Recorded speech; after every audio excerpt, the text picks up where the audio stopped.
I'm Demaya. I'm a producer and I have worked in the influencer and UGC space for years. And I'm going to tell you the biggest mistakes I've seen creators make when they're first starting. Number one is simply unprofessionalism.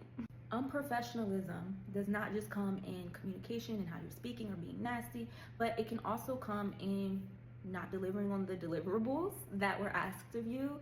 It can come in communicating extremely slow, ghosting completely. There are several ways that you can put a bad taste in a brand or agency's mouth. I recommend before starting in UGC or becoming a creative, whatever it is your goal, is to treat it like a business and create a mini business plan. It's not just about your niche and the aesthetics. You also want to consider your pricing model, your value shift, because when you start to get brand deals and they start coming in, you're going to want to know what you're willing to turn away from. Hiking your rates too fast, too soon. Listen, we all want to get paid our worth, our value, and you should, and you will. But here's the thing, it's a long game. As a creator, depending on the niche you're in, do your research. That's why a business plan is important. Consider your niche. What is a fair rate for what you're doing? And that's the rate you need to stick and start at, right? But you're newer.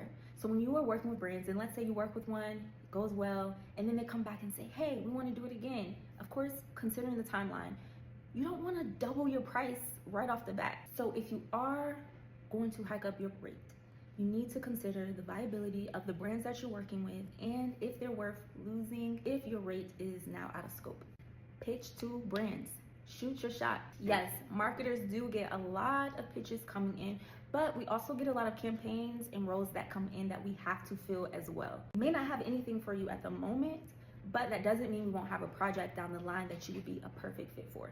I have had creators that have pitched to me consistently for months, and they have been the first person I thought about when a project came along that fit their demo perfect. Just make sure your pitch is precise and really shows the value that you add as a creator. If you want to become a creator, there is no time like the present.